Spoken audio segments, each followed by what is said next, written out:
Dear friends, ഞാനിന്ന് ഈ video ചെയ്യാനുള്ള കാരണം ഒരേ ദിവസം നടന്ന രണ്ട് ഇൻസിഡൻറ്റ് ആണ്. ഈ രണ്ട് ഇൻസിഡൻറ്റും തമ്മിലൊരു കമ്പയർ ചെയ്യാനായിട്ട്, അതുകൊണ്ടാണ് ഒരു തോട്ടുണ്ടായ ഒരു വീഡിയോ ചെയ്യാമെന്ന് വിചാരിച്ചത്. പേപ്പറിലും മനോരമ ഓൺലൈൻ ന്യൂസിലുമൊക്കെ കണ്ട ഒരു കാഴ്ചയാണ്. കോട്ടയത്ത് ഒരു റോസമ്മ സുഭാഷ് എന്ന് പറഞ്ഞ കണ്ണ് കാണാൻ പാടില്ലാത്ത ഒരു ലേഡി റോഡിൻ്റെ സൈഡിലിരുന്ന് ലോട്ടറി വിറ്റുകൊണ്ടിരിക്കുന്ന ഒരു ലേഡി. ആ കണ്ണ് കാണാൻ പറ്റാത്ത ആ സ്ത്രീ റോഡിൻ്റെ സൈഡിൽ നിന്ന് ലോട്ടറി വിറ്റുകൊണ്ടിരുന്നവർക്ക് അവരെല്ലാ ദിവസവും രാവിലെ ലോട്ടറി കച്ചവടം കണ്ട് 11:30 മണിക്ക് തീർന്നിട്ട് വീട്ടിൽ പോകും. പക്ഷെ കുറച്ച് കഴിഞ്ഞപ്പോൾ തന്നെ അവർക്ക് തോന്നി, അവർ വാങ്ങുന്ന ടിക്കറ്റും വിൽക്കുന്നതും വെച്ച് നോക്കുമ്പം കളക്ഷൻ മാച്ച് ചെയ്യുന്നില്ല. ലോട്ടറി തീരുന്നുണ്ട്, കളക്ഷൻ അത് മാച്ച് ചെയ്യുന്നില്ല. അപ്പം മോഷണം നടക്കുന്നുണ്ടാവും എന്നവർക്ക് തോന്നി. അങ്ങനെ അവർക്ക് കണ്ണ് കാണാൻ മേലാത്ത അവർ ആരുടെയോ കൂട്ടുകാരുടെ സഹായത്താൽ ഒരു പെൻ ക്യാമറ സംഘടിപ്പിച്ച് അവർ അത് കുത്തിക്കൊണ്ട് അവിടെ നിൽക്കാൻ തുടങ്ങി. ആൾക്കാർ വരുന്നു, പലരും വന്നിട്ട് ലോട്ടറിയൊക്കെ എടുത്ത് നോക്കുന്നു. വേണ്ടാന്ന് പറഞ്ഞ് പോകുന്നവരുണ്ട്, എടുക്കുന്നവരുണ്ട്. അപ്പോൾ ഇവർക്ക് കണ്ണ് കാണാൻ പാടില്ലാത്തതുകൊണ്ട് ആണ് പലരും വന്നിട്ട് ചിലർ ഒരു പക്ഷേ എടുക്കുന്നുണ്ടോ, അങ്ങനെ വല്ലതും നഷ്ടപ്പെടുന്നുണ്ടോയെന്ന് അറിയാൻ വേണ്ടിയാണ് അവർ ഈ ക്യാമറ വാങ്ങിയത്. ക്യാമറയിലൂടെ പിന്നെ കണ്ണ് കാണാവുന്നവരെ കൂട്ടുകാരെ കാണിച്ച് നോക്കിയപ്പോൾ അവരുടെ ലോട്ടറി സ്ഥിരമായിട്ട് മോഷ്ടിക്കുന്ന ആൾക്കാരുണ്ട്. സ്ഥിരമായിട്ട് അവരുടെ ലോട്ടറി വന്ന് മോഷ്ടിക്കുന്ന ആളെ ഈ ക്യാമറയിലൂടെ അവർ കാണുന്നു. അത് കണ്ടു ഉടനെ ആരോ പറഞ്ഞത് പോലീസിൽ അറിയിച്ചു.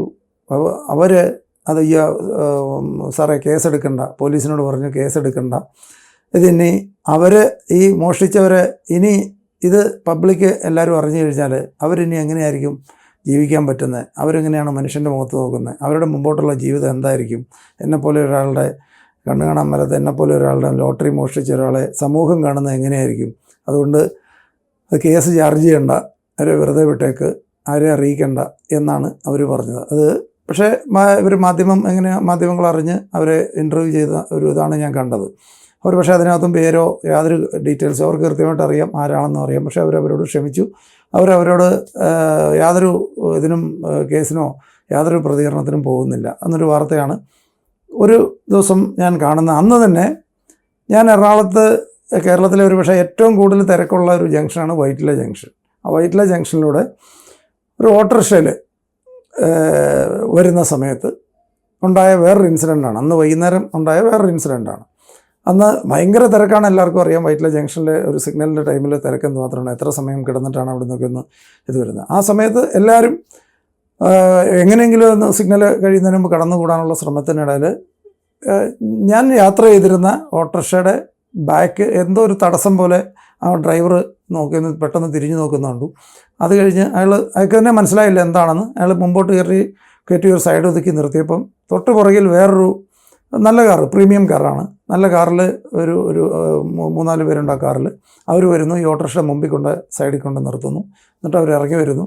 അവരുടെ വണ്ടിയുടെ ഫ്രണ്ട് സൈഡിൽ, ബമ്പറിൻ്റെ സൈഡിൽ ചെറുതായിട്ട് ഉരഞ്ഞതായിട്ട് കാണുന്നുണ്ട്. ഇത് ഓട്ടോക്കാരന് മനഃപൂർവ്വം ചെയ്തോ കാറുകാർ മനഃപൂർവ്വം ചെയ്തോ ഒന്നുമല്ല, ആ സിഗ്നലിൽ അന്നേരത്തെ ബഹളത്തിനകത്ത് സംഭവിക്കുന്നതാണ്. കാരണം എല്ലാവരും ആ സിഗ്നലിൽ എങ്ങനെയും കടന്നു കിട്ടാൻ വേണ്ടി അങ്ങോട്ടും ഇങ്ങോട്ടും നോക്കാതെ പെട്ടെന്ന് കിടക്കുന്നൊരു സമയത്ത് അറിയാതെ സംഭവിച്ച ഒരു കാര്യമാണ്. അത് ഓട്ടോക്കാരൻ്റെ കയ്യിലാണോ തെറ്റെന്ന് അദ്ദേഹത്തിനും അറിയാൻ മേല, മറ്റവർക്കും ഉറപ്പൊന്നുമില്ല. കാരണം ഒരു സാധാരണ നമ്മളിവിടെ കാണുന്ന ഒരു റോഡിൽ തർക്കം ഉണ്ടായിക്കഴിഞ്ഞാൽ അങ്ങോട്ട് ആരോപണം, നിങ്ങളെ വണ്ടി മുട്ടിച്ചാന്നും പറഞ്ഞ് ബഹളം നമ്മൾ സ്ഥിരം കണ്ടുകൊണ്ടിരിക്കുന്നത്. അപ്പോൾ അവർ ഈ ഓട്ടോറിക്ഷ പയ്യനെ ഒരു പയ്യനാണ്, അവരെ വിളിച്ച് ഭയങ്കരമായിട്ട് ഫയർ ചെയ്യുന്നു. അയാൾ കാശ് ചോദിക്കുന്നു.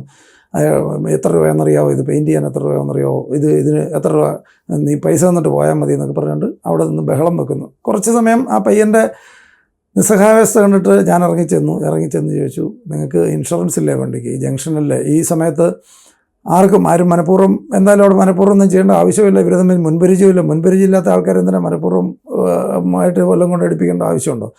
എന്തായാലും അങ്ങനെ സംഭവിച്ചു പോയി, നിങ്ങൾക്ക് ഇൻഷുറൻസ് ഉള്ളതല്ലേ, വണ്ടി ഇൻഷുറൻസ് ക്ലെയിം ചെയ്താൽ പോരെ. ഇല്ല, ഞങ്ങൾക്ക് തേർഡ് പാർട്ടി മാത്രമേ ഇൻഷുറൻസ് ഉള്ളൂ. അങ്ങനെയാണല്ലോ ആ പയ്യൻ പറഞ്ഞു. അങ്ങനെയാണ് എൻ്റെ ഓട്ടോറിക്ഷയിൽ വെച്ചിട്ട് മുട്ടിയതായിട്ട് കാണിച്ചാണ്, തേർഡ് പാർട്ടിയിൽ ക്ലെയിം ചെയ്തു എന്നൊക്കെ പറഞ്ഞ് അവർ അവിടെ നിന്ന് കാശ് വന്നിട്ട് പോയാൽ മതി എന്ന് പറഞ്ഞ് കുറേ സമയം ആ പയ്യനെ അവിടെ പിടിച്ച് നിർത്തി അവർ ഫയർ ചെയ്യുന്നു. അപ്പം ഞാൻ ഈ ലാസ്റ്റ് പിന്നെ ഞാനോട് കൂടി ഇടപെട്ടത് കൊണ്ട് അവർ പിന്നെ ലാസ്റ്റ് അവർക്കും പോകാൻ എന്തൊക്കെ തിരക്കുണ്ടായിരുന്നുകൊണ്ട് കഷ്ടിച്ച് അവരെ ചീത്തയൊക്കെ വിളിച്ചിട്ട്, ആ പയ്യനെ ചീത്തയൊക്കെ വിളിച്ചിട്ട് അവർ പോവുക ചെയ്തത്. അവൻ ഡെയിലി ആ ഓട്ടോറിക്ഷ ഓടിച്ച് ജീവിക്കുന്ന ആ ഒരു പയ്യൻ അറിയാതെ ചെയ്ത, ഇനി അയാൾ തന്നെയാണോ എന്ന് പോലും അറിയാൻ മേല, കാർ ഇങ്ങോട്ട് മുട്ടിയതാണോ അയാൾ അങ്ങോട്ട് മുട്ടിയതാണോ എന്ന് ആർക്കും പ്രഡിക്റ്റബിൾ അല്ല. ഇനി വല്ല ക്യാമറ ഉണ്ടെങ്കിൽ നോക്കിയാൽ വല്ലതും കണ്ടുപിടിക്കാൻ പറ്റുമെന്ന് അറിയില്ല. അത്രയും, കാരണം ഒരു കാരണവശാലും അത് മനഃപൂർവ്വമായിട്ടുള്ളൊരു സംഭവമേ അല്ല. ആ പയ്യനും അറിയാൻ മേല, പുറകിലൊരു ചെറിയൊരു തടസ്സം വന്നപ്പോൾ പെട്ടെന്ന് വണ്ടി തിരിഞ്ഞ് നോക്കുന്നുണ്ട്, എന്താ സംഭവിച്ചതെന്ന് അദ്ദേഹത്തിനും അറിയാൻ മേല.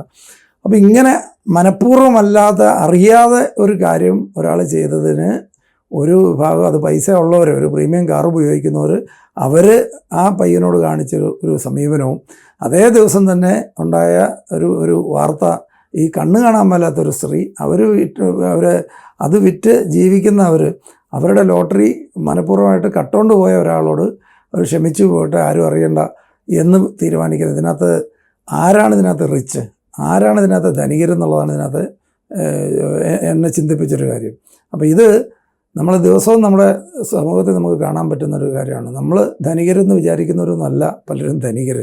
യഥാർത്ഥ ധനികരെ പലപ്പോഴും ലോകം അറിയാറ് പോലുമില്ല. ഓക്കെ.